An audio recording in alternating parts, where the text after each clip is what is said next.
Hello, friends. Today's episode is brought to you by From Within Records.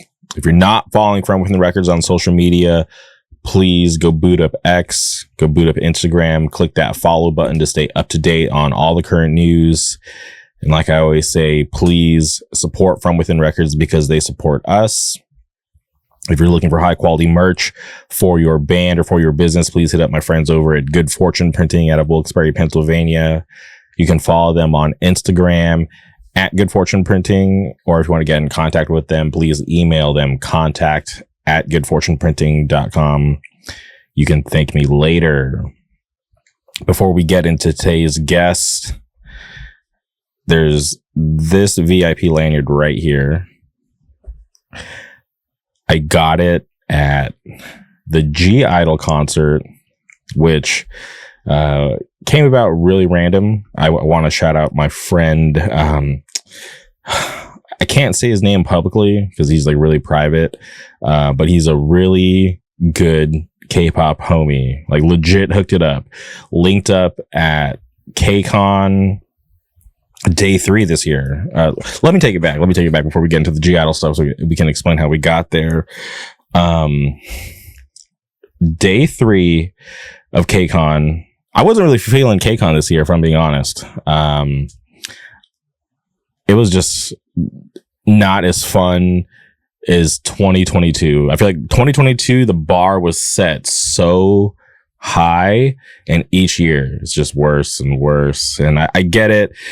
You know, you get into the technical stuff, the business side. It's not being done by the same people back in like 2022. So obviously there's going to be some change.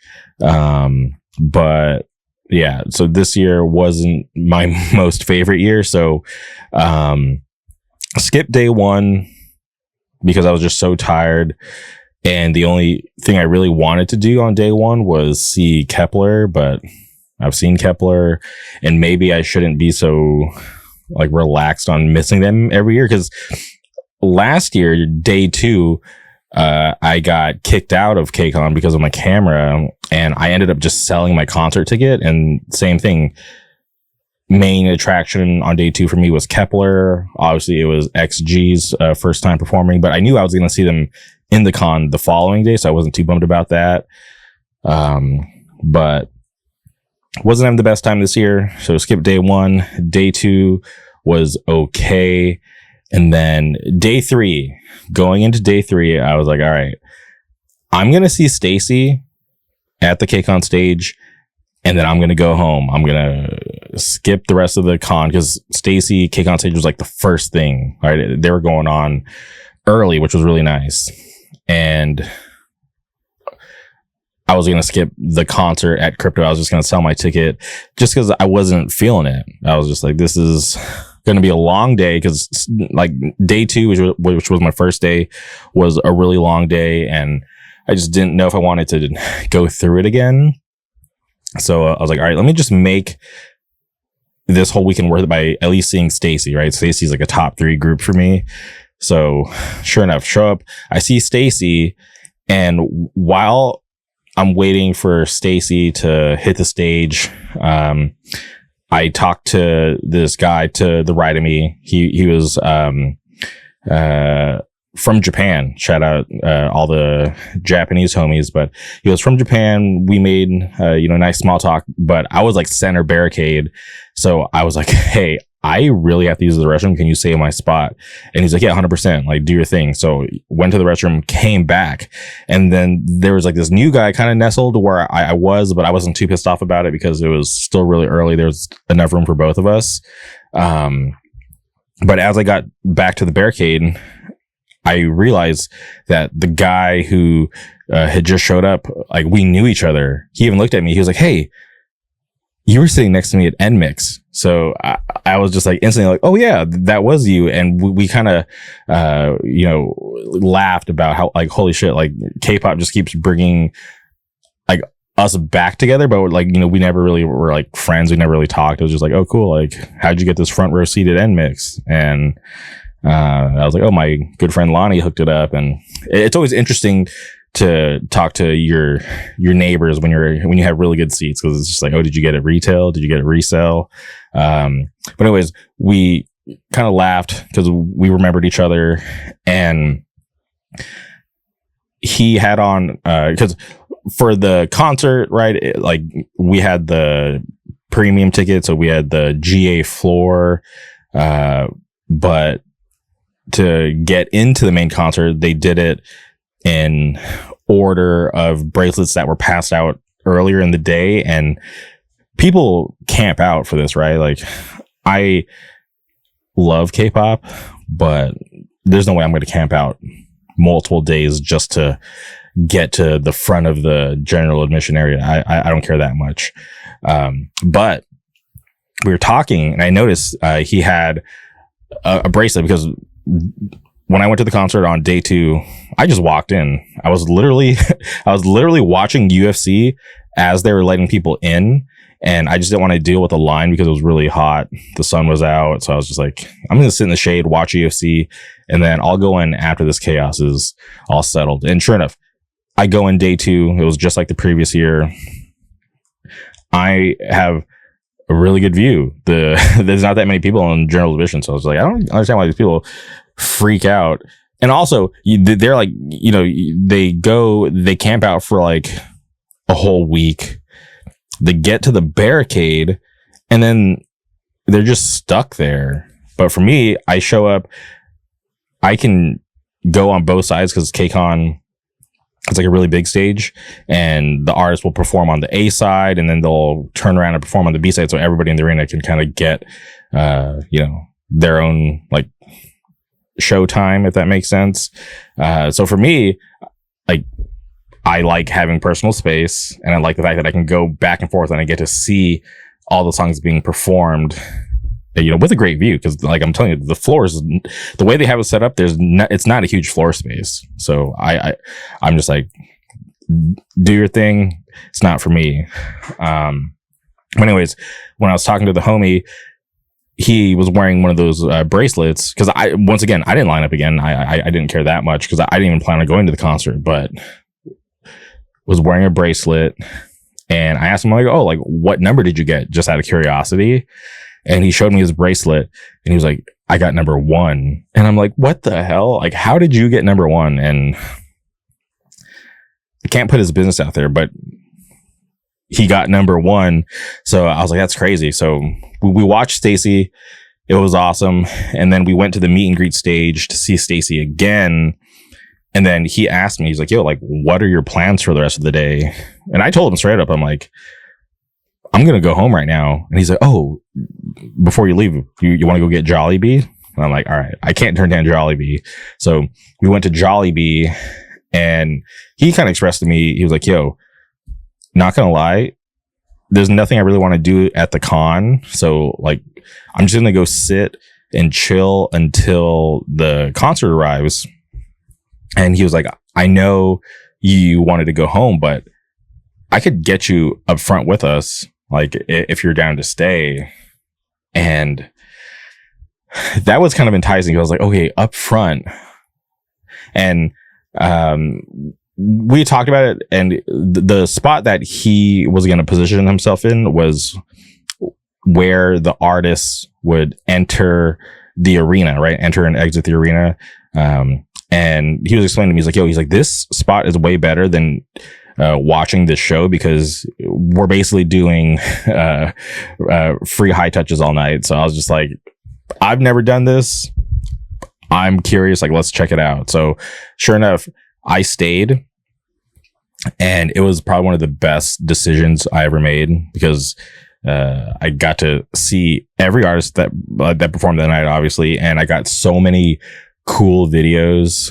If you follow me on Instagram, you probably saw Somi, a lot of Stacy, and there was a bunch of cool ones I never posted, like some cool ZB1 interactions that I'll post maybe one day. So anyways, we had a great time. Really nice dude. We ended up exchanging social media just so we can actually stay connected, right? So fast forward to present day, G Idol's in town, and he hits me up. He's like, hey, I can't make it to G Idol. I got stuff going on. Do you want the ticket? And honestly, I was on the fence. And I don't know why I was on the fence. I should have just said yes from the very beginning. Because I'm so in love. I actually have the album right here. I'm so in love with like their last release. I was upside down. I'm so in love with their last release. Like Claxton, literally, Song of the Summer. Where's my phone? Song of the Summer. And I was like, it would be criminal for me to just let this opportunity pass by, because it's on a Tuesday night. I don't like going out on weeknights. It's very rare that I like to just go out and do anything. But I was like, man, I can't, like, I feel like if I don't go, I'm going to be beating myself up for missing G Idol again while they're on tour, because G Idol played K-pop, or excuse me, G Idol played KCON last year, but right before KCON, they did their own full US tour. And my justification for skipping the tour was, they're going to be at KCON, so I can save a little money. But that was a mistake, because they had just dropped the Heat EP, which I have multiple copies of. And they played songs off of that, but they didn't do that at KCON. So I was like, damn it, I should have just went to their tour. So anyways, I was on the fence when I shouldn't have been, especially since K-pop coming to Anaheim, especially a girl group coming to Anaheim, has not happened since I've been in K-pop, which is insane, right? Tons of boy groups have come to Anaheim, you know, Stray Kids, In Hyphen, and many more. I can't remember off the top of my head. So I was like, all right, I gotta go out and support. So I almost said his name. I'm gonna bleep that out. But he gave me his ticket, which was nice. But also I was a little stressed because, once again, G Idol, Honda Center, GA floor. It's not seated. So I was like, here we go. I'm gonna deal with the campers again. But I reached out to the homie, got some intel, and he told me that at that current time that I talked to him was probably like around like 10 a.m. He's like, oh, there's not that many people online. If you get there now, you should be fine. But I was at my corporate job, so I couldn't just leave. So I was like, all right, like I'll figure it out. So by the time I got to the Honda Center, it was honestly like 1:00. And by the time I got through security, got my bracelet, I ended up being number 100. Oh, here, I actually have my bracelet right here. I ended up being number 100 and being number 177 out of 300. And I wasn't too excited about that, because I wanted to be like sub 50. That would have been fine. But being 177, I was a little stressed. I was like, I'm probably not going to get a good spot.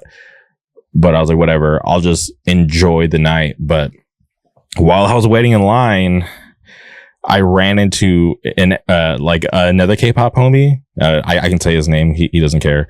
I ran into another K-pop homie. Shout out the homie John. And that made the experience like so much better, because I didn't recognize anybody from like the G Idol crowd. Because normally when you go to these K-pop concerts, it's not like a hardcore show where there's hardcore happening all the fucking time. K-pop doesn't happen as often, so you recognize a lot of people, but it was just so weird when I went to G Idol. I didn't recognize anybody, so I was very thankful that I ran into John. And John had he was sub 100. I think he was like 74. He was in the 70s. And we were just like, all right, good luck. We'll figure it out. So I'm thinking I'm going to be in the back just vibing out. But I walked into the arena, right? We're all lined up numerically in order. And when I hit the floor, I see John, and there's just like a ton of space on the barricade. And I was like, I don't know how this happened, but this is insane. So we had barricade for G Idol, and I didn't have to camp. I literally got to just live my normal life, and because people were there, just like talking amongst like the people in line. Like I guess the top 10 people were there. They were there at like 2 a.m. like day of, and you know, I don't hate it. You know, if they were my old group, I would do it. So maybe G Idol was their old group, but I had an amazing time. Like honestly, going into the concert, I was like, I like G Idol. But then after the concert, I was like, I fucking love G Idol. I don't know why I kind of downplayed it, like how good that group is, but just the sound check, right? They did Claxton, Song of the Summer. I keep saying it. They did Claxton, the sound check, and it was amazing. I was so blown away at how good they sounded, and the mics were on. For everyone who was wondering, the mics were on, and it sounded so good that I was telling my buddy John, I was like, yo, if that was it, if that was the concert, I would be so happy, because it sounded so perfect. And obviously they did like 3 other songs. But once the concert like started, I was just constantly just blown away. They sounded so good. And they played, obviously Claxton was like the number 1 song I wanted to hear. I wanted to hear My Bag, which they killed it. Shout out Oogie. The rap part is so sick. And then the way they ended like the normal show, they did Queen Card into Tomboy. And I know this might sound really foreign to everybody who doesn't listen to G Idol, but do yourself a favor, go listen to G Idol. But they ended with Queen Card straight into Tomboy, like no pauses, nothing. And it was an insane way to end the set. But then they came back, did the encore. They did 2 songs. But the main song I wanted to hear was I Do, which is off the Heat EP. It's the English EP. I was telling the homie John, I was like, dude, I was like, if they do Claxton, which they were, because that was like the latest single, so that was a given. And if they did My Bag, which I wasn't sure if they were going to do, but they did it. It was fucking amazing. And then if they do I Do, I would be so satisfied. And they ended it with I Do, and I just could not believe it. Just because like the vibes are just right. I can't remember the last time I was screaming that loud to a song. God, the song is amazing. But I love G Idol. That shit was such a perfect concert to end the summer with. Summer ends in like 9 days, and I could not be any more excited. I hate summer, but I just cannot get over G Idol. I wish. Where did I put? Normally, like when you go to like you get VIP, you get like a little goodie bag, and I got the G Idol one. Hold on, I have to find this because I want to show you guys. 1 second. Oh, here it is. Okay. I just want to show you the photo card of Mian, because it's amazing. You probably saw me post this on Instagram. Once again, go follow me on Instagram. This was one side, and this is the back side with all the dates. We were here, and they get a little couple days off because they also got to travel to Houston. But G Idol went to Disneyland, which is awesome. But yeah, here is Mian. I guess I can show you the rest. So Mian. Oh my god. She's like my bias wrecker. Shout out Minnie. Oh my god. The glasses. Oogie. Suha. And Soyeon. This is the brains behind G Idol. She is so talented. Whenever I watch the behind the scenes of them like recording the music, it's so insane. She is such an integral part to the group. But anyways, love G Idol. Oh, and it came with a bandana. I used to wear bandanas when I was in high school, but it comes with the bag. And this is the clear bag that it came in. I don't think I'll ever use this bag. Can't really fit much in it. But G-Idol was amazing. This year, honestly, for K-pop, like for me being a fan and getting to experience K-pop, I feel so blessed. We got Twice, Stacy, and next week I can honestly cross off Weekly from my list of alt groups to see, because like literally top 3: Weekly, Stacy, and Twice. And Weekly Weekly literally is in America right now. They just played Orlando, so they're making their way out west. And once again, I cannot wait. So let me give you a little roadmap on the rest of the year for K-pop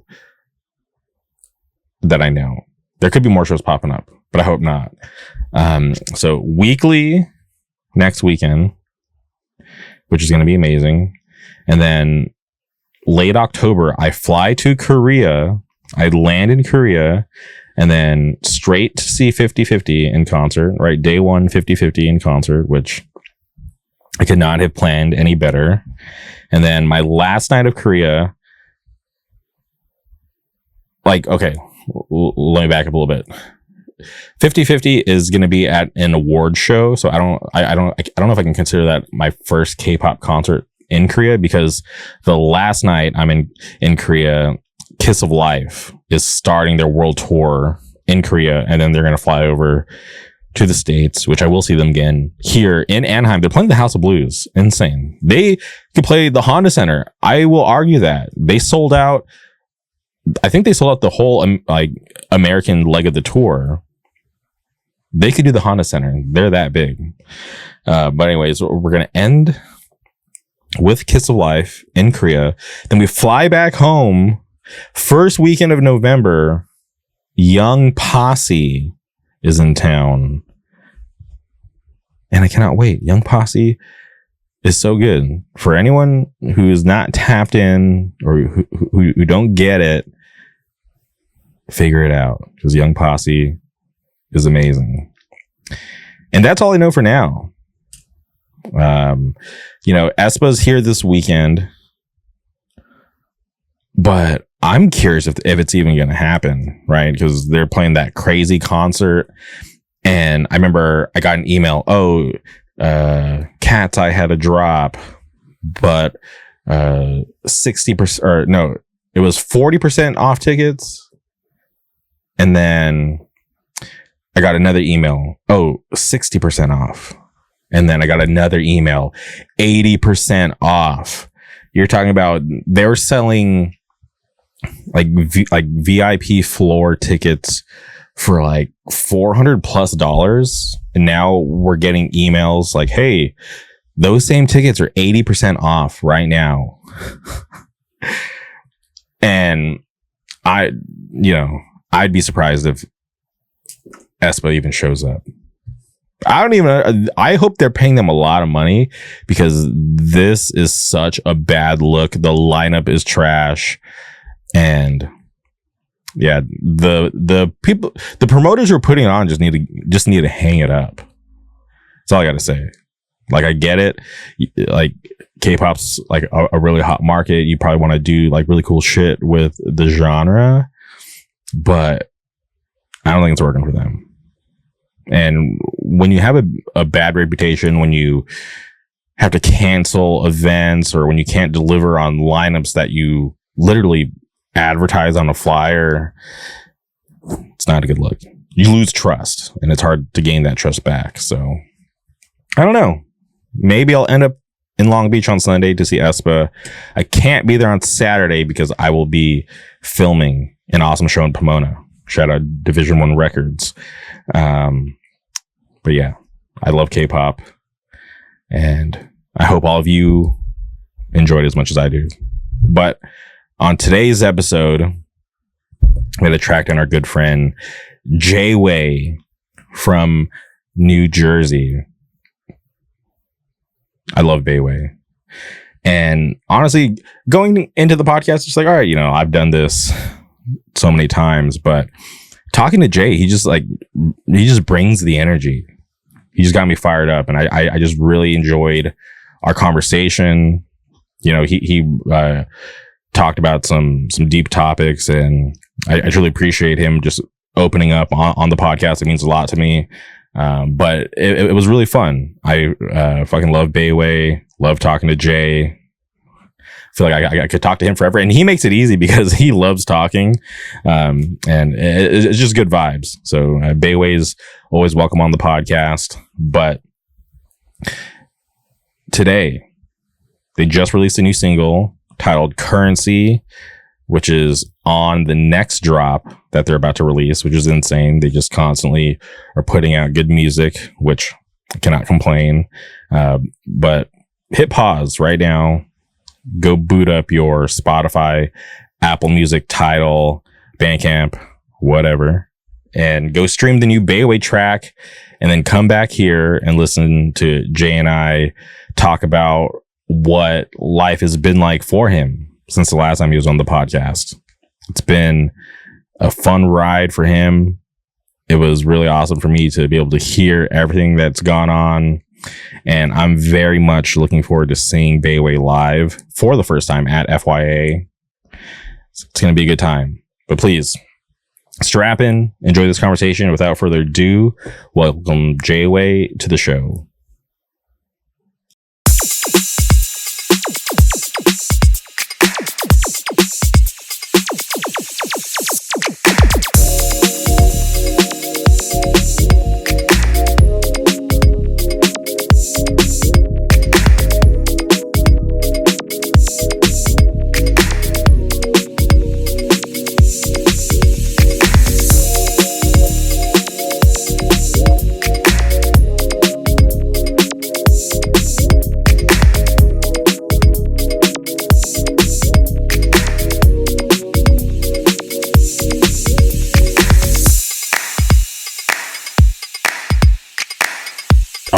And we're recording. Welcome back to the podcast. Bayway, how's it going? What's up, man? How you living? Other than hot as a motherfucker right now. Yeah, you know, other than that, you know, it's going okay, right? Because summer is almost over, and that's all I'm looking forward to because, you know, being spoiled by living in Orange County and having like amazing weather like 9 months out of the year, it's just like I feel like every year my tolerance for the heat just like is like, you know, withering away because I grew up in the desert, like out in the Palm Springs area.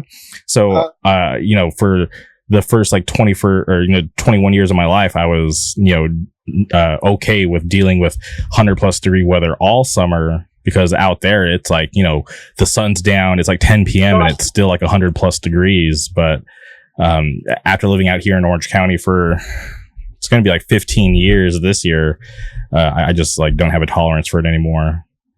That's how I am, except it's opposite in Jersey. Because once it's like November, December, it just starts snowing and getting cold. And I'm just like, man, get me the fuck out of here.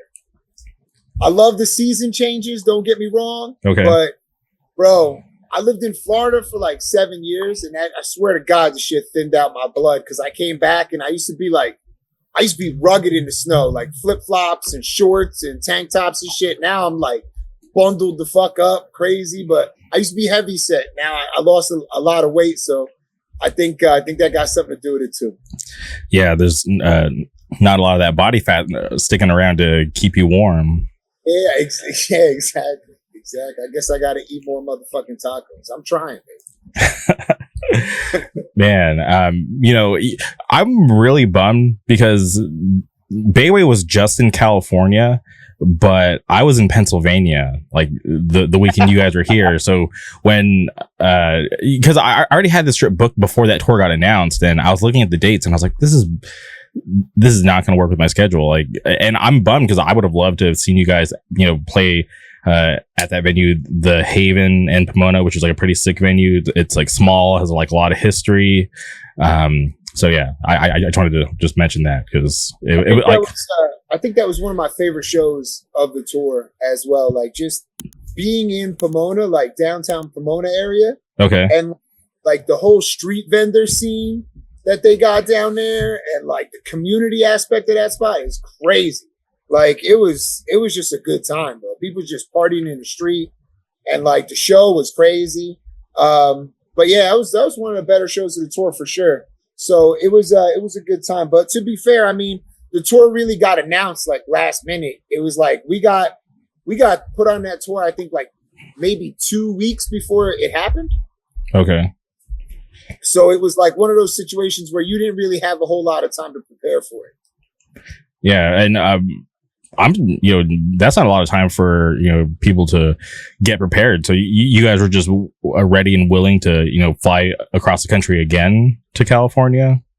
I will say this, like when it comes to California and like just the way that we're treated out there, bro, I don't think there's much anybody could do to keep us from going out there. Like we're getting we're like developing so many cool friendships out there, and just like the scenes are so cool and they're so vastly different too. Like coming from like we started in the Bay, we worked our way down to LA, and it's like it's just you could cover so much area in a few days, and you can really see like there's like a totally different vibe at each spot that you go, and it's just great. Plus, I mean, I already mentioned it once, but like I eat Mexican food like 52 times per week. So like if you want me to go to Cali, I'm down. Like I'm down to go. I'm gonna eat at every truck I see. You know what I'm saying? Like I'm just trying desperately to get over there. But it was also another situation where like I wanted to tour with E-Town Concrete since I was 13 years old. So like Ant, the singer, shout out to Ant Money. He hit me and he was like, "Yo, you want to do this tour?" And I was like, "Yeah, I do. I don't really give a fuck who's going, but we're all going." And I hit my guitar player and I was like, "Yo, E-Town wants to take us." And I was like, "Yo, should I hit the group chat like with the band, or should I just hit him back and tell him we're going?" And he was like, "Just hit him and tell him we're going. We'll figure it out." And I was like, "All right, bet." So that's just the way it went. But it was like a dream come true for us to tour with them. So we weren't going to pass it up. Yeah, I feel like there was like a lot of New Jersey flavor on that tour. I felt like New Jersey just kind of came over to the West Coast for like a short run, which was pretty cool. Yeah, it was great. I mean, anytime that we've toured so much with Hold My Own, and like I grew up with Greg, so like anytime we have the opportunity to tour with those guys, we're gonna do it. You know what I mean? We have a lot of fun, and they're a ridiculous group of human beings. So like just playing shows with them, I mean, they've always been so generous to help us out, like whether it's with gear or with shows or whatever. So like, shout out Hold My Own. Those dudes rule. And, so when we got the opportunity to do that, it was a fucking no-brainer. It was a no-brainer. And then to play shows with fucking Desmadre is like awesome for us. So I wanted to see the band. I was a fan. So like to be able to play shows with them, I was like, yo, it's going to be dope. And great guys, you know what I mean? Very welcoming. And it was a lot of fun. It was a lot of fun. It's amazing. But dude, I since the last time you were on the podcast, I feel like Bayway has just not stopped. You guys have gotten bigger, put out more music, and I just feel like there's never a dull moment with Bayway. It just seems like you guys are just constantly active, which is like insane.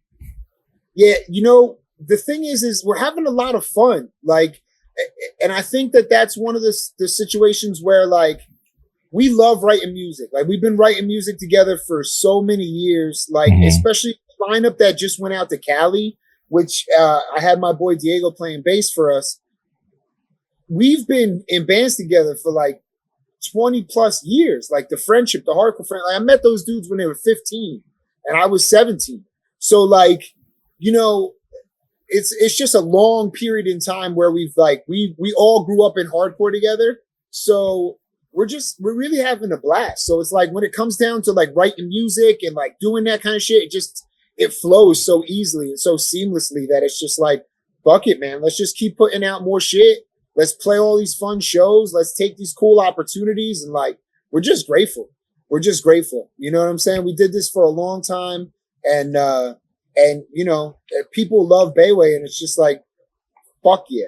You know what I mean? I don't know what to say about it. I'm just like, yo, I never expected for this to be a thing like this. So like, I'm just grateful, man. I'm just grateful. When kids know the words and people want to buy our merch and shit, I'm just like, fuck yes. You know what I'm saying? This is the coolest fucking experience ever. Yeah, I think it's awesome. Yeah, because like to see so many people just get on board, right? Because like I said, remember like last time you were on the podcast, I found out about you because of Jacob from Fool's Game. We're driving back to Pennsylvania from New Jersey, and you know he had mentioned you guys, so I felt like I felt like I was you know like late, but that was like still pretty early on. But yeah, just to see you guys continue and just like do cool shit. I just think it's really awesome. And I think that it's like because of just like the way you guys kind of like present yourselves, especially when it comes to like, you know, merch, and you guys got custom poly bags, which I can't remember the last time I even seen a band do like a custom poly bag to ship their merch. That's like an extra detail. I think that's sick. It's literally just about like the merch thing is so funny to me because like I jokingly say like, it's like an idiot think tank. You know what I'm saying? Like we just get in there and it's like, what's the dumbest shit we could come up with? Like, yo, let's put the fucking Newport design on a poly bag and send out the hoodies with that. And it, you know, like the whole thing started because I thought it would be fucking funny if a mailman had to deliver a Bayway bag. Like you look down and it's a Newport pack that says Bayway on it. It's like, what the fuck is this? You know what I mean? Like, who the fuck ordered this shit? Like, what's in this? And like, I just thought it would be hilarious. And it just like, it just keeps going. It's like the gift that keeps on giving, man. It's just like, it's a joke that just is like, you know, now it's just turned into everybody's fun. Like at first it was an inside joke that just turned into like this kind of life of its own. It's just awesome, man. It's just awesome. I'm just like, I say it all the time, but I'm just so grateful that like, I'm just so grateful it's gotten where it's gotten. It's just insane. It's literally nuts. Yeah, I think it's awesome. And it's cool too to see like New Jersey just kind of be like more prominent with like shows, right? Shout out to Takedown Records and that you know, Salties. I always see like, you know, that venue on all the flyers. So I think it's just a really great time right now for New Jersey hardcore. Yeah, I couldn't agree with you more, and I couldn't be more proud of it. And it's excellent, man. We got a great scene here. It's great to see bands want to come back through Jersey. It's no longer, you know, an automatic skip on the tour routing, and that's incredible. I mean, it's definitely been a Jersey hardcore revival, and I'm New Jersey born and bred through and through all day, every day, and I love seeing it. I love seeing it. I try to get out and support it as much as I fucking can. And I mean, it's amazing, man. It's amazing to see it. And it's amazing the young kids that come out. And, you know, I tell them all, bro, keep coming. Keep coming. It's nothing. If you stop coming, there's nothing, you know? So just keep coming, keep telling your friends about new bands that you saw and just keep coming, man. Keep coming. Keep making it bigger. Let's see how big we can get it. 100%. Yeah, I feel like that's the key, is to inspire the youth and kind of let them know like, hey, like you know, you guys are here now, but like, you know, you guys are the future, because we're getting old and we're trying to set you guys up to kind of take the reins at some point in the future. You know, you guys start bands, you guys book shows, because we're not going to be here forever. So yeah, I think that's a great thing to encourage the young kids to, you know, keep coming around and to spread the word. That's what it is. I mean, for me, it was always a home, you know, like when I was a kid and my life was fucked up, it was a home away from home for me. Like it was my only home, really. So like, I know I see it, talk to these kids, and like, you can see it in their face. Like they love coming to this shit. And like, I love it. It inspires me to keep doing it. Makes me feel like a little kid when they come up to me and they're like, bro, that was fucking crazy. I'm like, yo, that's what the fuck I'm talking about. Like, that's how I felt when I went to shows, when I was your age. And, you know, like I thought the world of every single band that I saw back then. So to like be able to give back and like have a kid come up to me and be like, this song, Time Heals Nothing makes me feel fucking incredible. I lost my brother. I lost this. it's just, yo, it's crazy. It's crazy and it's awesome. And like I said, man, we got to keep them coming back, man. We got to keep them coming back, and we got to create, we got to create a space for people to be able to be fucking whoever they want to be. And that's what hardcore is supposed to be about.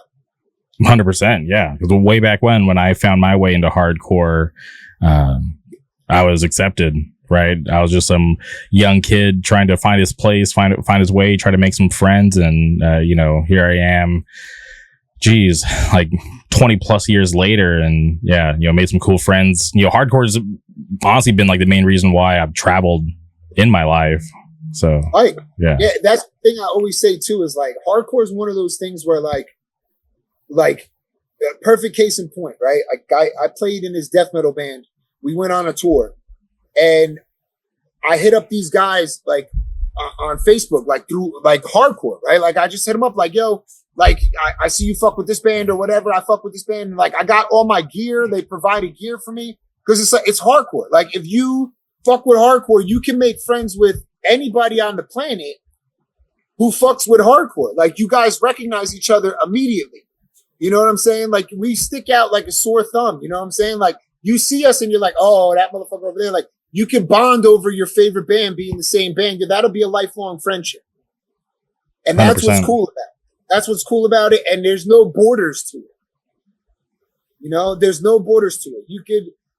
I talk to people, like I just did an interview for a dude in New Zealand I met at This Is Hardcore. Like we met over hardcore. Like that's how we met. Like, I would have never met that motherfucker any other way.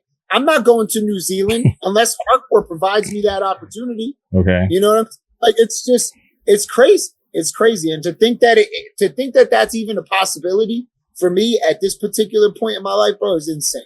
Like Bayway motherfucker all day long. Okay.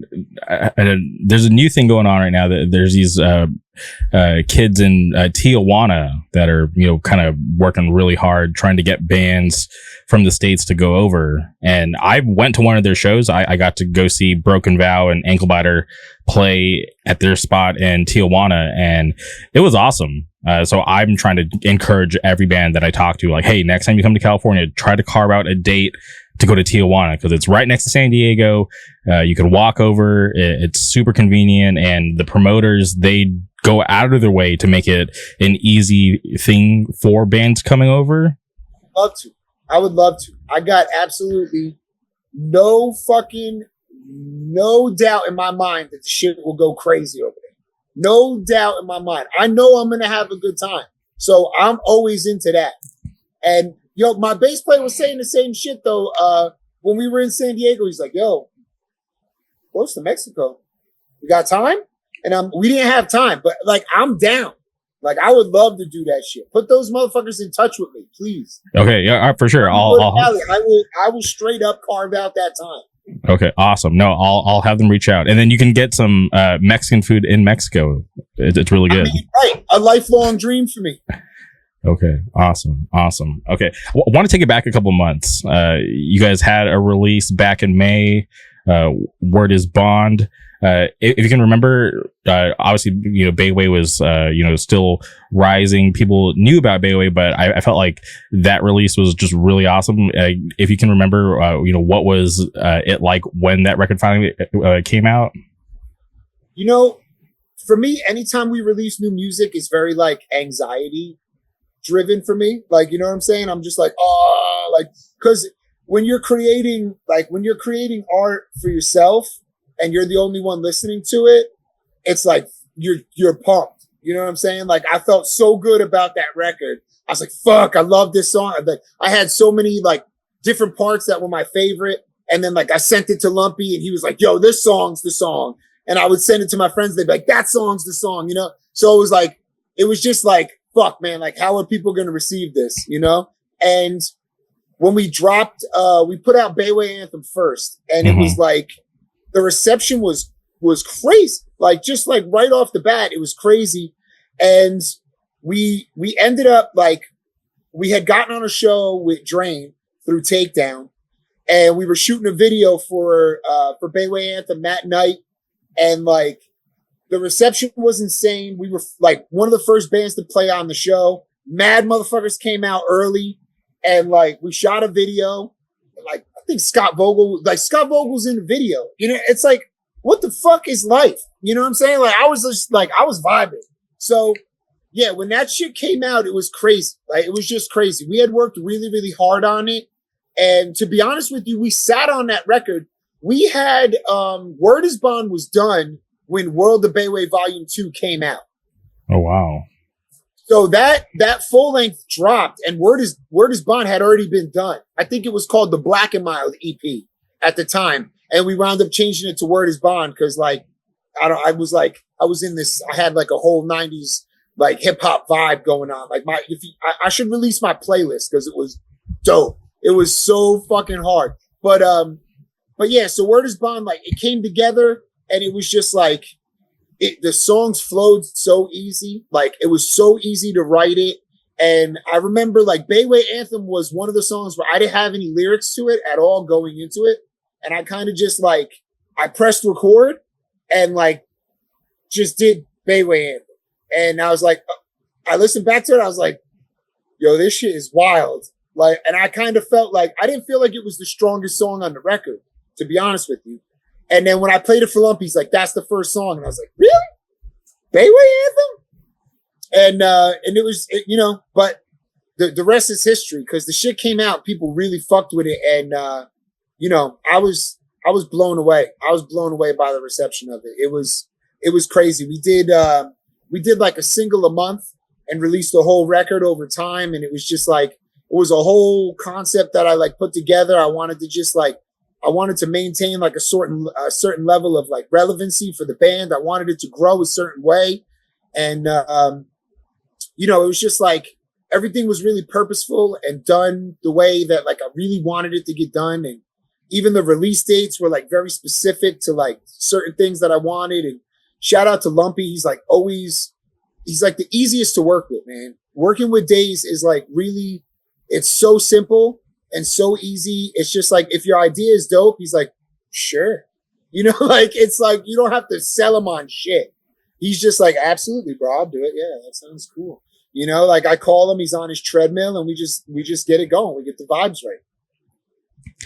I think that's awesome. I was kind of curious like what kind of input they had on Bayway, but for him to be so relaxed, but for him to also have that ear for Bayway Anthem, I think that's really awesome.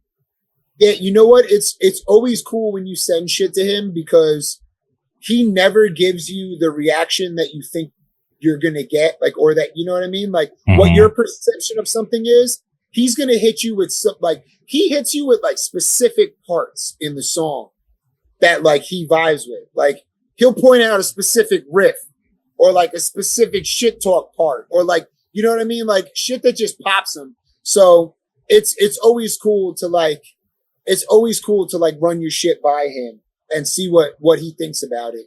But yeah, it's been super cool to work with him. I've been blessed because we started off with RTF, which is my boy from Jersey, and really easy to work with, super, super big into like coming up with huge concepts and marketing schemes. Like he did those croc rockers for Bayway with the fucking Newport design on it. He did the Newport design. So like he came up with a ton of stuff early that like really, I think brought Bayway up much faster than it would have. And then to move on and work with Lumpy, which was something that he liaisoned for me. And then like be able to work with those guys together and then to work with them. It's just been, I feel like I've been spoiled, like label wise, you know what I'm saying? It's been a pleasure. It's been a pleasure to fuck with both of them dudes. That's awesome to hear because obviously you never want to hear any like nightmare stories with, you know, bands and labels because, you know, those are tales as old as time. But yeah, whenever I get to hear a lot of positive stuff, especially for a label that I'm a fan of, it's always really awesome. Yeah, I got nothing bad to say about Days. I got nothing bad to say about RTF. In fact, if you're an upcoming band and, you know, you're in the tri-state area, I suggest hitting Pat RTF and trying to work with him because he's going to build up your band. And I mean, it's pretty obvious what Lumpy does. 100%. Yeah, and I'm just you know, just thinking back about the Bayway anthem, how you were surprised that he thought that that was the song, and then you end up filming a music video for it, and it just turns into this thing, which I think is cool. Yeah, to me, it was the most ridiculous song on the record by far. Like it was as dumb as it gets in terms of like just being ignorant, which, like I said, I didn't think it was the lead on the record, but like also, who the fuck am I to decide what people like? You know what I mean? Like that's another part of it too. Like I don't really have an ego about shit like that. Like I used to when I was a kid, but it never really served me. You know what I mean? So like as I got older, I just kind of like, Joe Harcourt would tell you, bro, decentralized command. Like let other motherfuckers make decisions that like you don't need to make. I don't need to make that decision. I don't need to tell you what's the best song. Like who cares? Decide for yourself. Like I put it out and I just put it out because I like it. If you like it, it's just the icing on the cake for me because I already fucked with it. That's why I put it out. 100%. Yeah, my favorite song off the record is a Domino Effect. That's a lot of people like that song too, man. And we just started playing it in the set, and in Cali, it was getting crazy fucking reactions. So, I mean, it's a deep song for me.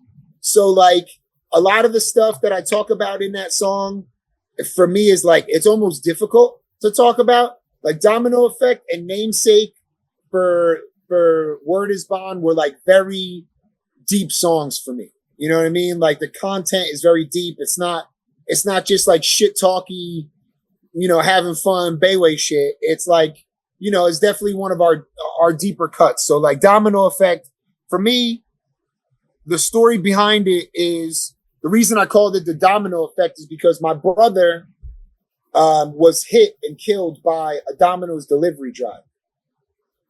So the domino effect is, everything starts to fall, right? One domino hits the others and they all fall. And that's how my life was when that happened. That Domino's car hit my brother and every chip fell after that for me. It was just fucked up. Talk about not wanting to live no more. Talk about being upset, hating the motherfucking world, making terrible decisions. All of that was on there, And I think that's one of the deeper parts of that record for sure. And it definitely, in a way, it hurts me to play it, but I know that when I do it, I'm keeping my brother alive. So it's just like, I channel that pain and that sorrow and that time period of my life, and I just channel it into that song. That's insane. Honestly, had no idea real meaning behind the song. So I appreciate you willing to talk about it on here. But man, I'm sorry for your loss. That's insane. I appreciate you, bro. I appreciate you. I mean, it is what it is. That's it, and that's all it's gonna be. You know what I'm saying? It's just that, but that's the part. Like in Domino Effects, nothing I do could ever bring you back. You know what I mean? And if I die tonight, tell them I lost my best friend. Right? So it's like the lyrics are very much talking about that, and just like, wanting to fight the whole fucking world, wanting to just fight a motherfucker at 7-Eleven because he's wearing a green shirt. You know what I mean? Like just mad for the sake of being mad, and just waking up every day, just fucking hating everybody. That's what I was going through during that time period for sure. And if you're okay talk about it, like how did you kind of get over that part where you were hating everybody? Because when I think about you and I talk to you, you seem like a very friendly, happy dude, stoked on life. So when I hear this coming from you, it's just like, wow, I can't even imagine you being that kind of person. Well, I mean, it sort of segues into the new record a little bit. There's a song on the new record called "It's a Cold World." And it's about this journey that I've been on in the past year. I'm 11 months sober. Nothing. Put everything down. Fuck it. Cold turkey. Everything. And it took me a long time to get here. My grandmother passed. My brother passed, and my aunt passed, and then my best friend passed. All in this very short span of time. And I've been coping with loss since I was about, I guess, 8 or 9 years old. When I was 9, my best friend, he passed away. He lived next door to us. His house caught on fire.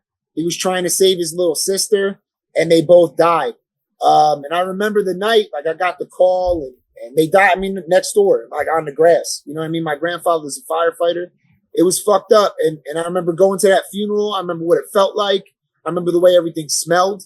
You know, I remember like the father telling me, like, you know what I mean? It's okay to cry. And I remember like that's always stuck with me. It's okay to cry. It's okay to cry. Like I thought I had to be hard. You know what I mean? Like I thought at 9 years old, I was like, you know, I was in there, like I was holding my shit together. And he was like, it's okay to cry. And I'll never forget how I bawled when he said that shit. Like every bit of my emotions just came out of me. So like for a long time, I feel like it takes about, when you lose somebody that's like super, super important in your life, I say this all the time. I feel like it takes you about 6 years to get out of that hole and to start being like a normal person again.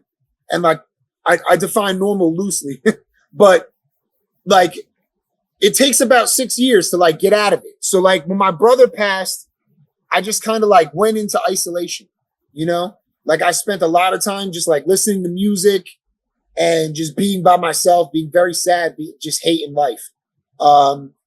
And you know, eventually I moved back to New Jersey. I was in Florida for a long time, like I told you earlier.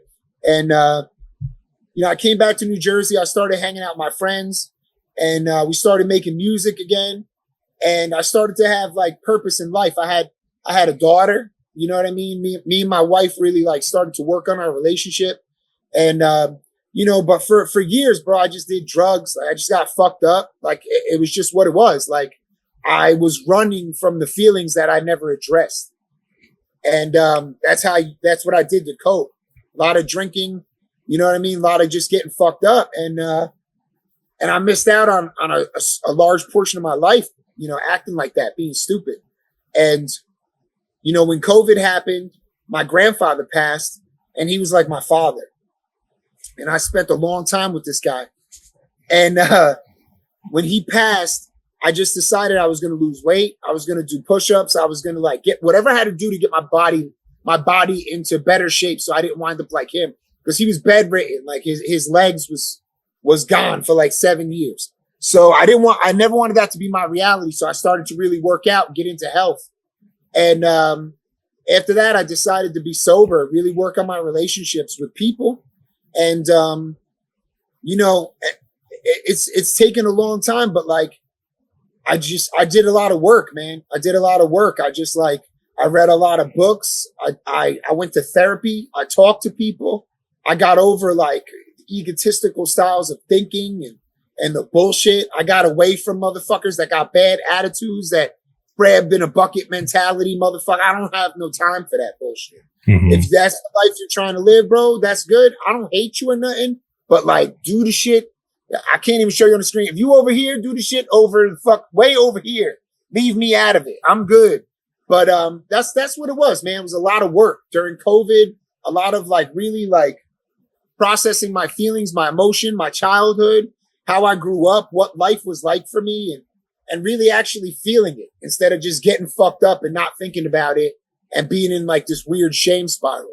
So It's a Cold World is about that. It's on a new record, and I'm hoping to release it during my 12 months of sobriety. So I'll be a year sober when it comes out. And that's what it's about. You know, it's about dealing drugs and wanting to kill yourself because you feel like you're a bad person, and doing drugs because you're trying to deal with those feelings, and, you know, and what it's like to come out of that. So, you know, check that out. If you're into fucking really fucked up shit, that'll be on the next record.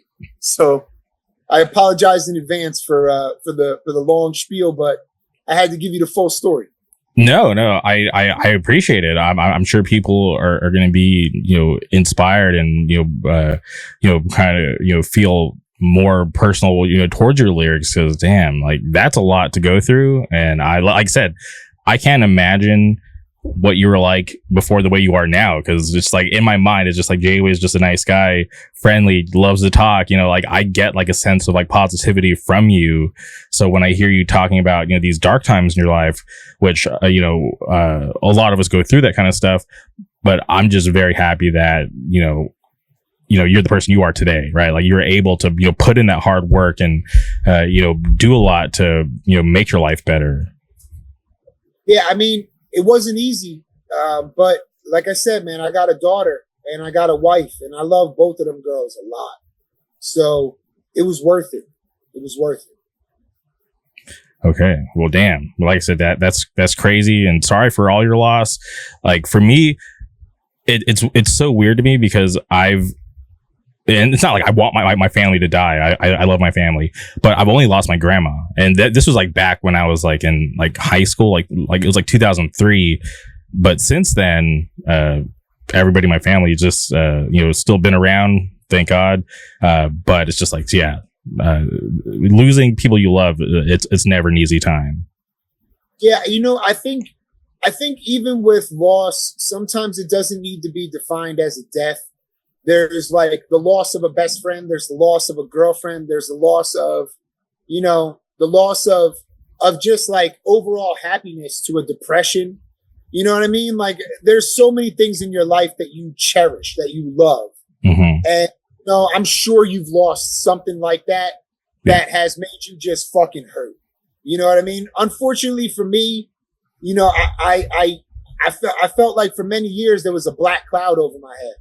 I felt like, for real, bro, like if I could be real with you, like I didn't even make new friends. Like it's like hard for me to even say it, but like I didn't even try to make new friends because I was afraid that like if I developed a relationship with a person and I started to care for them, they would die.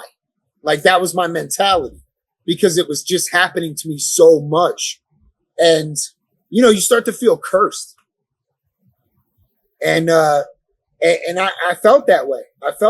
But I feel like some of it was because of the way that I was living, and that's why I changed who I was. That's why I changed what I did, how I thought, you know what I mean? What I looked like my entire being, you know what I mean? Like a lot of people like, oh, I haven't changed. And I'm like, well, that's cool for you that you haven't changed, but I don't ever want it. Like, you know what I mean?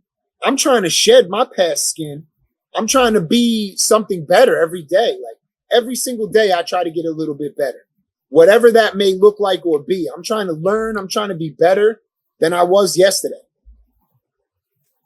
It's awesome that you're able to, kind of let go of your ego and, you're able to get away from, people who have that crabs in a bucket mentality because, some people get, so comfortable and afraid to move on, even though they know certain people are bad for them in their lives and they care so much about what other people think of them that they can't even just be themselves, which is like insane to me because, getting bullied when I was younger, I'm pretty sure I said it on the podcast like a long time ago, but just a quick rundown. When I was in middle school, there was this girl who was bullying me because I liked anime and I played video games. And at that moment, I realized like, oh shit, if people aren't going to like me because I like playing Crash Bandicoot and I like watching Dragon Ball Z, then I'm going to just be alone because I don't care because I can't give up these things that I love just to make other people happy.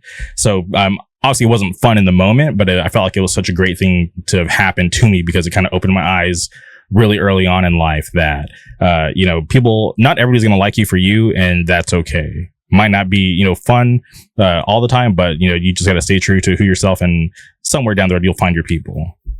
Yeah. I mean, you got two choices in that instance, right? You can conform and be unhappy with yourself, or you could be happy with yourself and maybe other people don't fuck with you, but like, fuck them. You know what I'm saying? Like at the end of the day, fuck them.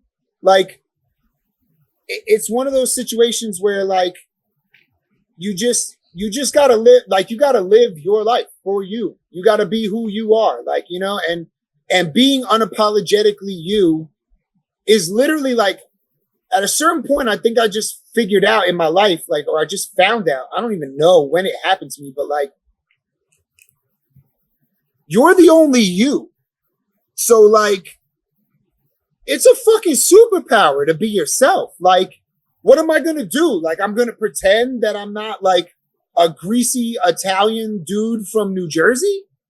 Like, this is fucking who I am. Like, I can't change who I am. I can't change the DNA that's been provided to me. I'm just fucking playing the fucking cards that I was dealt. And motherfucker, I'm playing the shit out of these fucking 2 deuces that I got. Cause I ain't got shit else, motherfucker. I ain't getting no straight flush. I got a pair of 2s, but I'm fucking with it. You know what I'm saying? And I'm looking at everybody in the eye like I got fucking nothing but aces in this fucking deck. So that's the way I look at it. You know what I'm saying? Like, we didn't get to choose this shit. You know, you don't get to choose what you love, or, you know, these things happen to you, and you just live your life, you know, and you should live according to you, what makes you happy.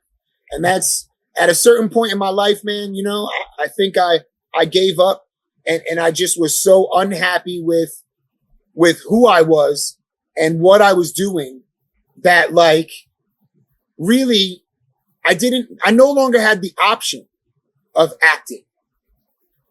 Like, it was either I was going to be who I am or I wasn't going to be.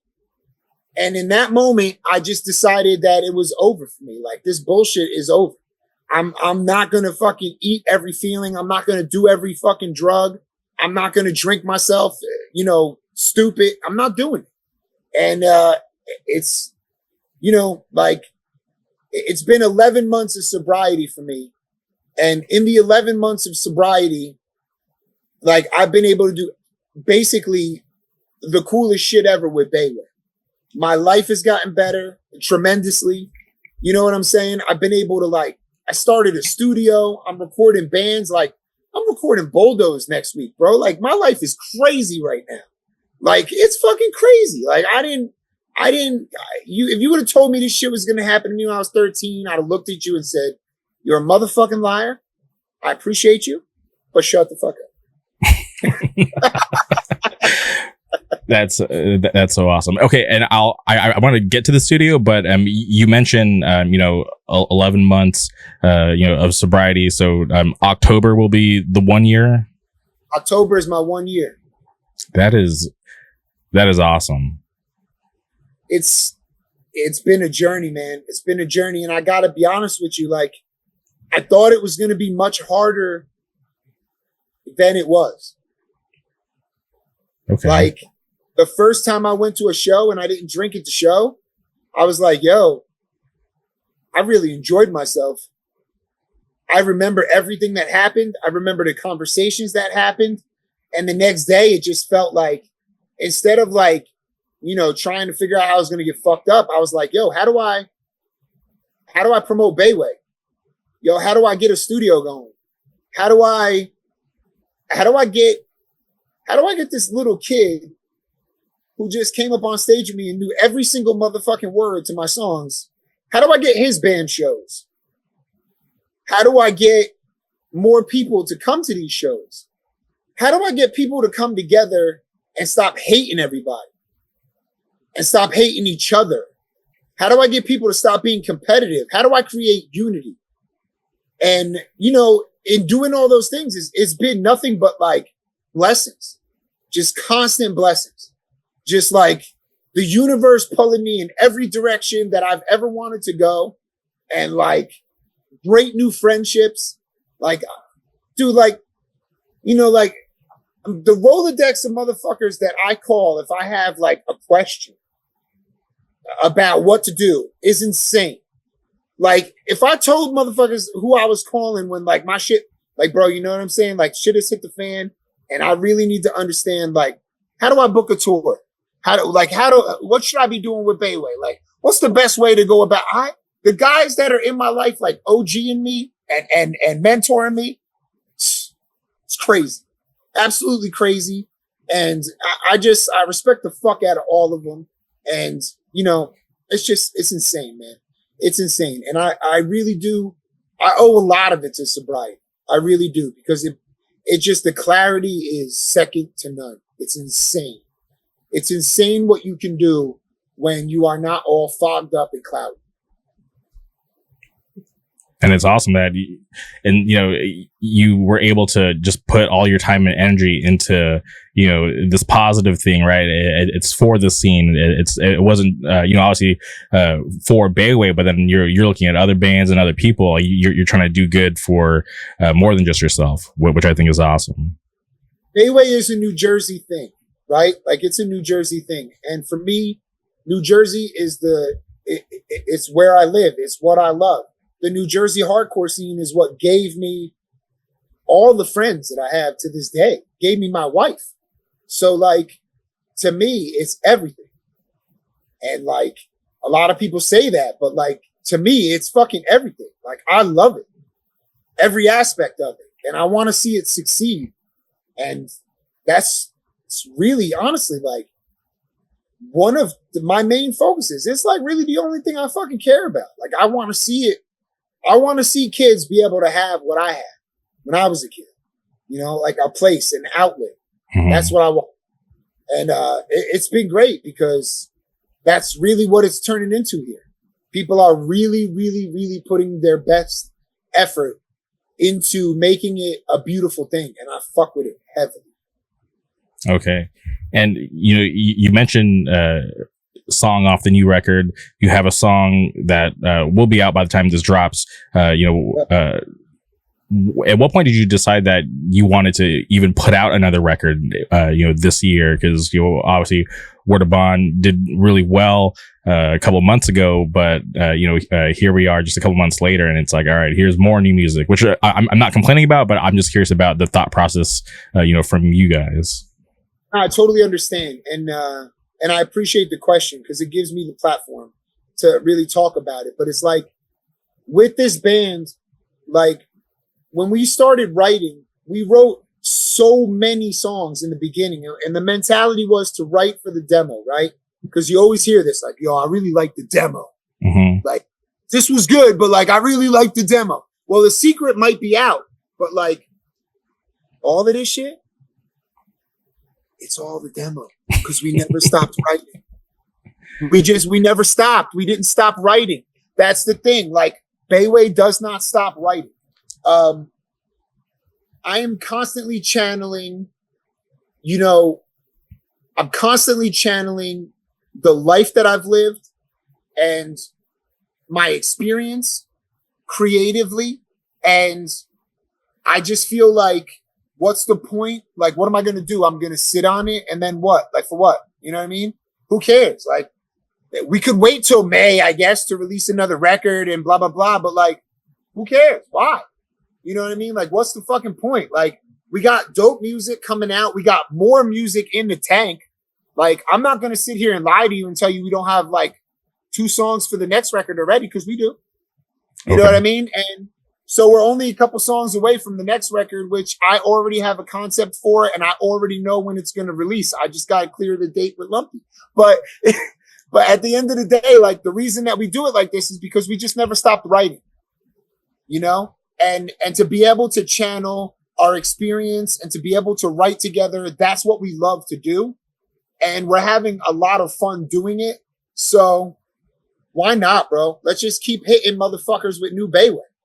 Yeah, hey, if the chemistry's right and you guys are on this good flow, don't stop, keep going, because it's been working. Like, I love it. Demo, bro.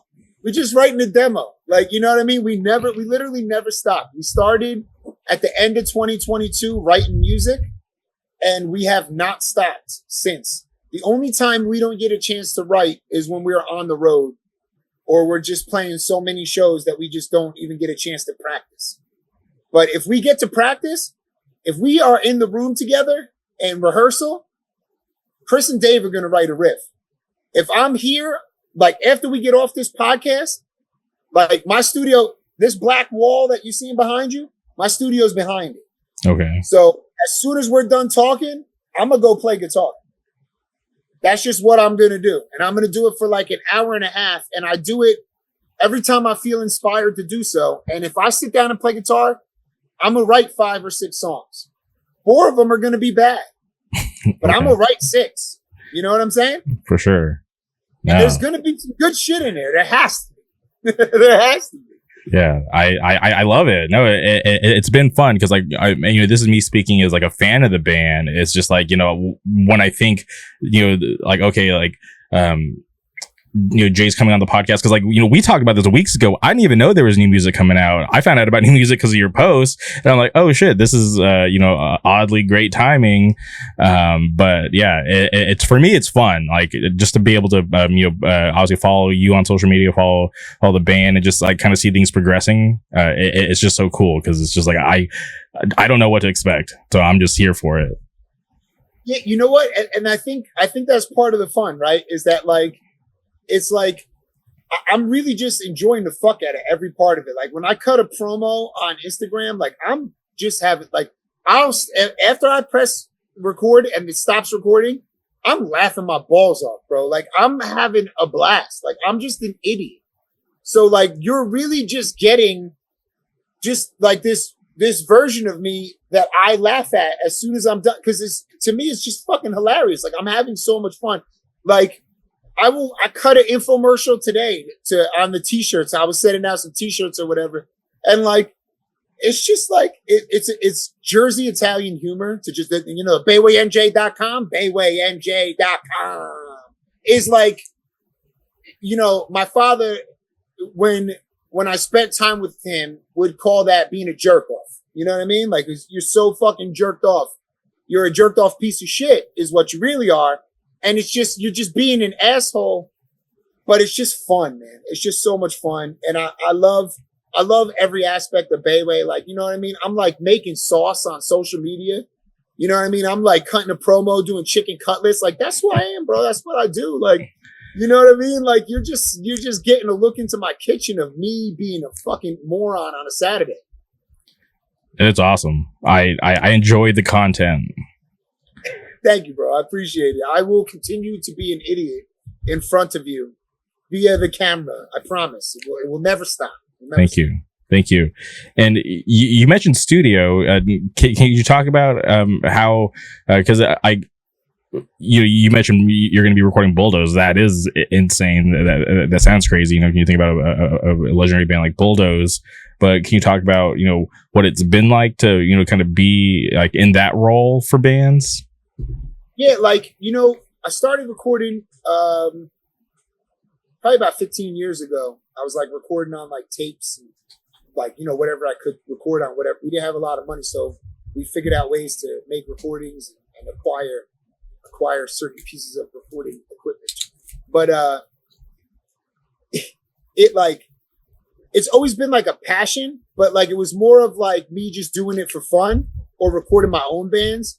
And then like all of a sudden, like friends hit me and they're like, yo, did you do the Bayway demo? And I'm like, yeah. And they're like, will you record us? I'm like, I guess, you know what I mean? I guess I'll do it. And so I recorded a couple bands just like fucking around. And then I really love being a part of the process, right? Like I like sitting down with a band and they bring a song and like, they ask me like, yo, what do you think about this? And I'm like, yo, why don't you try this? Why don't you try that? And it becomes like, it's almost like in a way for some of these projects that I work on, I get to be like the sixth or the fifth member, depending on how many members are in the band. Mm-hmm. I get to be that additional member of the band. And I'm sort of joining the band creatively during the process, which I fucking love. Like I can't get enough of it. I love being creative. I love getting into the studio and working with bands. Like, bro, I recorded Demise. Like those dudes are fucking legendary. Like, fucking Beto wrote Hold It Down by fucking he wrote Madball's Hold It Down. Like that dude recorded in my studio. That's insane. So like, to have these opportunities and shit like that and to be able to talk and hang out with guys like that and like get into the studio with them and see what makes them tick and be able to get creative with these guys has been, the lessons for me are fantastic. Whatever I'm able to contribute to their records is awesome. I love it when people fuck with my ideas, but it's never really about my idea. Mm-hmm. In the process, it's always about the best idea, right? Like Rick Rubin says this shit, like, it's not about whose idea is the best. It's about the best idea winning, no matter who came up with it. And that's really what it is. And I love that opportunity to just throw the ideas into the mix and see what the best idea is and see what it sounds like, what the finished product is, you know. And like I've had like really cool opportunities, like Final Resting Place. They hit me. They're like, yo, check it out. We want the record to sound very vintage, very old school death metal. And I was like, yo, say no more. And the Final Resting Place record sounds like, you know, Suffocation 94. Yeah. You know what I mean? To be able to sit back and go, okay, I need to take this record that they've given me and I need to take it and I need to go back in time and I need to not think about any of today's techniques and the modernized version of what recording is. And I need to go back in the day and I need to just do it like a stripped down version of what death metal is. Was so cool. And it came out so good and so heavy. Shout out to them. I'm working with them again right now on their new stuff. And like, it's just been great, man. You know, it's been great. It's been great working with younger bands like XL Bully and working on releases for RTF. It's been insane. It's been insane. There's so much stuff that's like coming up that it's crazy. And I love every opportunity to be creative, and running the studio and having the studio has given me this second creative outlet that is, it's just incredible. It's an awesome experience. And I love working with individuals that are just coming in and they're in love with what they're doing. And like, they're so pumped on it. And I love that energy. So for me, it's just like the most important thing is to get in there and take what they provide me and give them the best thing that I possibly can.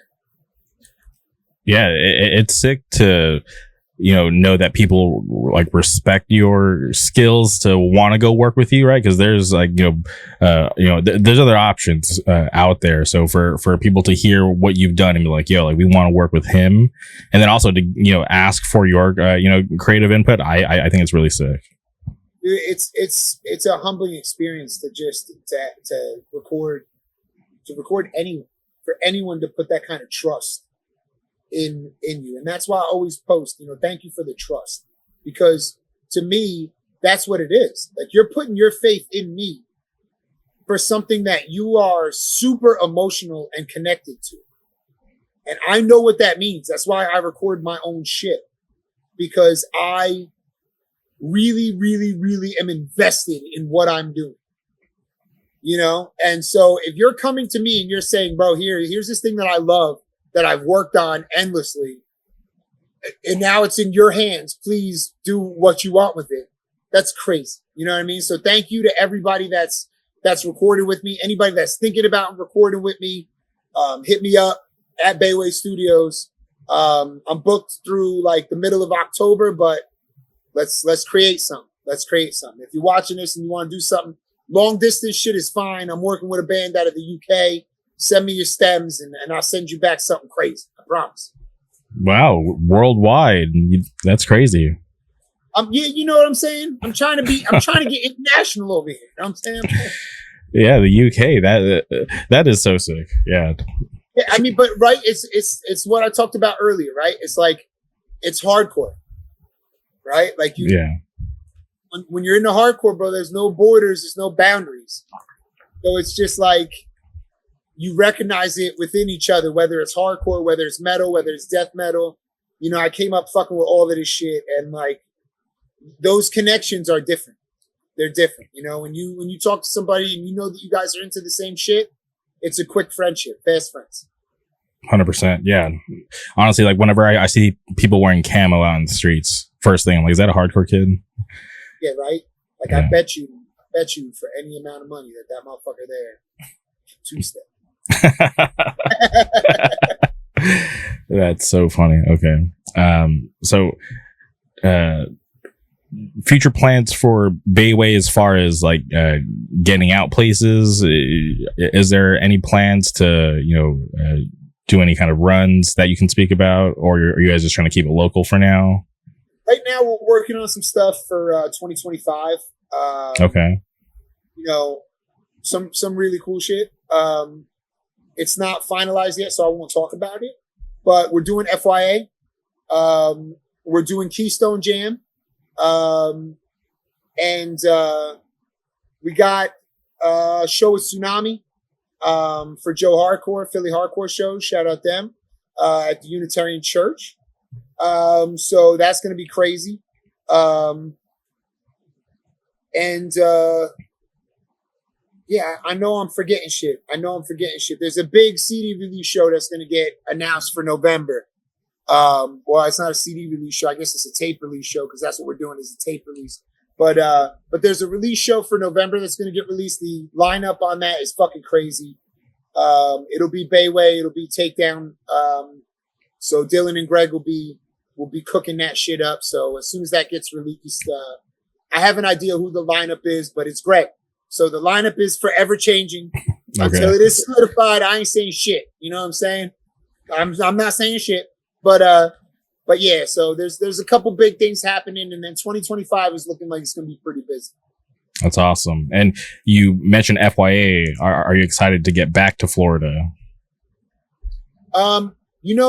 Orlando is a second home for me, and I go there every year with my kid. You know what I'm saying? I take her to Disney for her birthday. It's a tradition. That's awesome. And, my wife never got to do it as a kid, and I did it a few times, and it was like, I remember as a kid, it just blowing my motherfucking mind. So I was like, yo, I gotta get my shit together, and I gotta take my wife so that she can experience it. And my kid loves it. So every year we go for her birthday. So yeah, I go back and forth to Florida once a year. My sister is still down there. And she got me into hardcore, so I love her. Shout out to Lisa. So we go down there. We go down there quite a bit. So I'm excited to be back in Florida. Bayway's never played Florida, so I'm excited to play Florida for the first time with Bayway. I'm hoping my sister can come out and check it out. That'd be cool, especially at FYA. Dude, she should. It's going to be insane. Yeah, I mean the lineup is fucking stupid. I mean Bob knocked it out of the fucking park, crushed it. So. Yeah, I'm very excited to go to Florida and play, and I'm excited to take Bayway to a couple more places that we haven't been to yet, and that I personally haven't played shows at yet. In 2025, it's gonna be a very cool year for Bayway. Yeah, and honestly, that's probably gonna be my first time seeing Bayway is at FYA. That's fucking crazy. I literally can't wait. Like.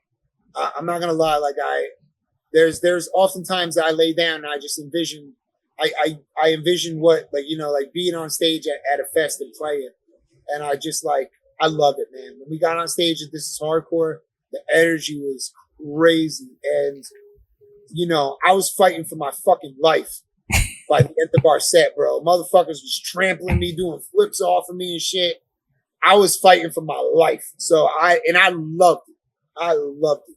So, I can't wait to see what FYA's reaction is like. I know a lot of kids have been hitting us, asking us to come to Florida.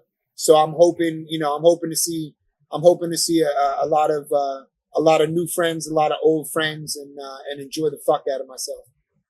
100%. Yeah, I feel like a hardcore fest always brings like a different kind of energy, right? Because you got a lot of people traveling to get there, and obviously it's like fest are always a big deal. So yeah, I feel like that's going to be a really good one for you guys. Yeah, I mean we're honored to play it, man. I was pumped when Bob asked us, and it's just really cool. It's awesome that people think of Bayway like that they think that we belong there is fucking great. And, of course I think that we belong there, but it's like I said, it's not for me to decide. Yeah. I just make shit that I fuck with, and I hope other motherfuckers fuck with it too. So it was really cool. It was cool for Joe to put us on This Is Hardcore. It was great. Fucking, we had Wisdom and Chains reach out for Keystone Jam. It's like, to be considered for these festivals is just fucking great, man. I'm so grateful. And shout out to everybody that's putting Bayway on. You know what I'm saying? Like we got asked for Black and Blue. That was crazy too. It's like just like to be able to do festival stuff is great. To be recognized like that by the hardcore community is awesome. And we're just super, super fucking grateful, man. It's amazing. Yeah, no, I think it's just for like multiple reasons, right? Because like obviously the music's good, people rocking with the music, and then I just feel like the energy that you guys bring, like I think people just really fuck with the whole package of Bayway. That's awesome, man. Because I got to tell you, it's like I just hope people are having as much fun watching us as we're having playing.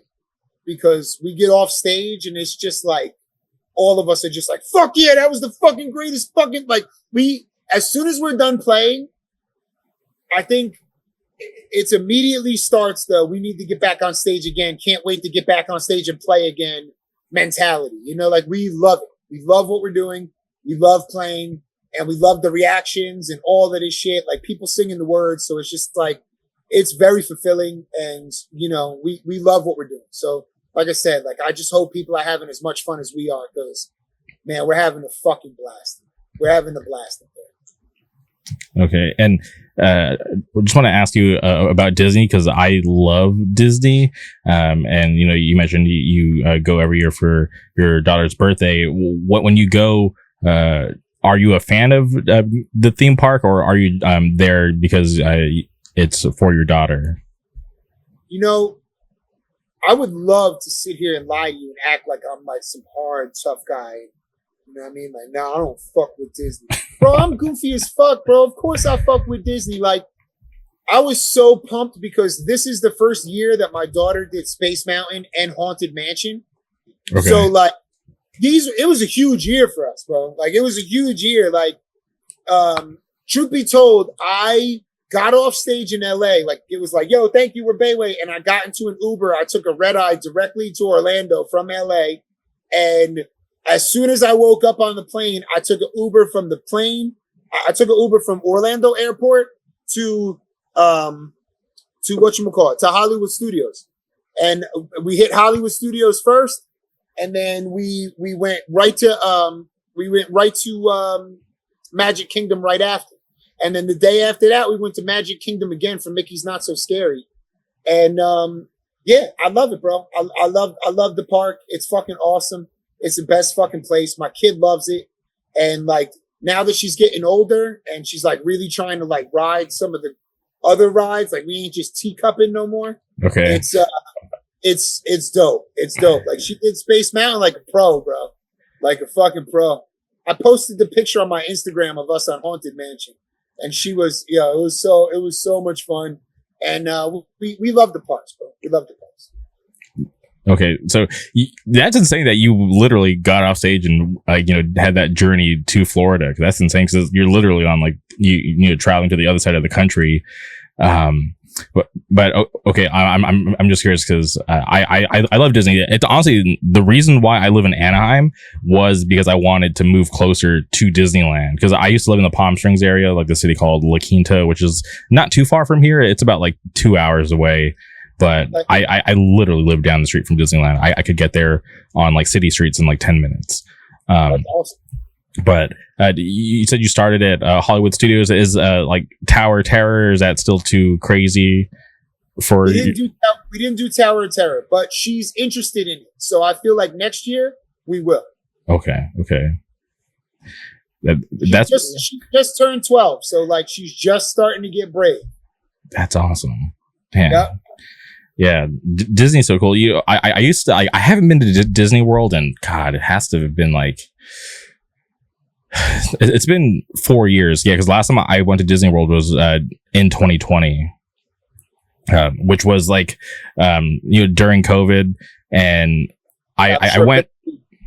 I'm sorry. I said I'm sure bittersweet in many ways. Bittersweet, and this is gonna make me sound crazy, but because seeing Disney World on like TikTok and Instagram and it being completely empty, I'm like, oh shit, like that sounds like an amazing time. Like no lines, like you can just like walk on everything. That sounds like a dream. So back then I was a part of this group where like, we would go multiple times a year. So we went, and when I got there, it was nothing like Instagram or TikTok. The park was packed. It was like how it normally was. So I was just like, oh God, I flew all the way across the country and it's the same. In Florida, they weren't abiding by those same rules, man. They were doing whatever they wanted to do. You know what I'm saying? So when you went there, you were like, we did the same thing because we go every year. And we had saw that it was empty, this, that, and the third. But my sister told me, she said, it ain't fucking empty, bro. You're going to get there. It's going to be just as packed as it always was. And it was. Yeah. You know, I had this moment of realization that honestly, maybe more packed because motherfuckers had them $600 checks coming. It was like, let's get to Disney, baby. I remember I was in this Target, right? Because we stayed at this like timeshare that one of the guys, parents owned or something. So we'd always go to this like Target that was right by and like stock up on stuff for the week. And I'll never forget because I'm still like from California, right? Like we were pretty locked down here. So I remember I'm like walking through Target and I'm the only person wearing a mask and everybody's looking at me like I'm a freaking weirdo, and I'm like, why is everybody staring at me? And I'm like, oh shit, it's because I'm wearing a mask. Like we're in Florida, like they're not really rocking with this, so that's why everybody's staring at me. And yeah, that was the moment like during COVID I was like, oh shit, like things are so different over here versus back home. Yeah, isn't it kind of crazy how like you can just like go to a different part of your own country, like the United States? Like I don't think people realize how big the US actually is. You know what I mean? It's not huge. Like Europe where like you can drive 2 hours and like all of a sudden you're in Italy. You know what I'm saying? It's not like that where like, like England and France are like, you could throw a rocket at it. Yeah. The US, bro, like you could fly from California to Florida and everything's different. Yeah.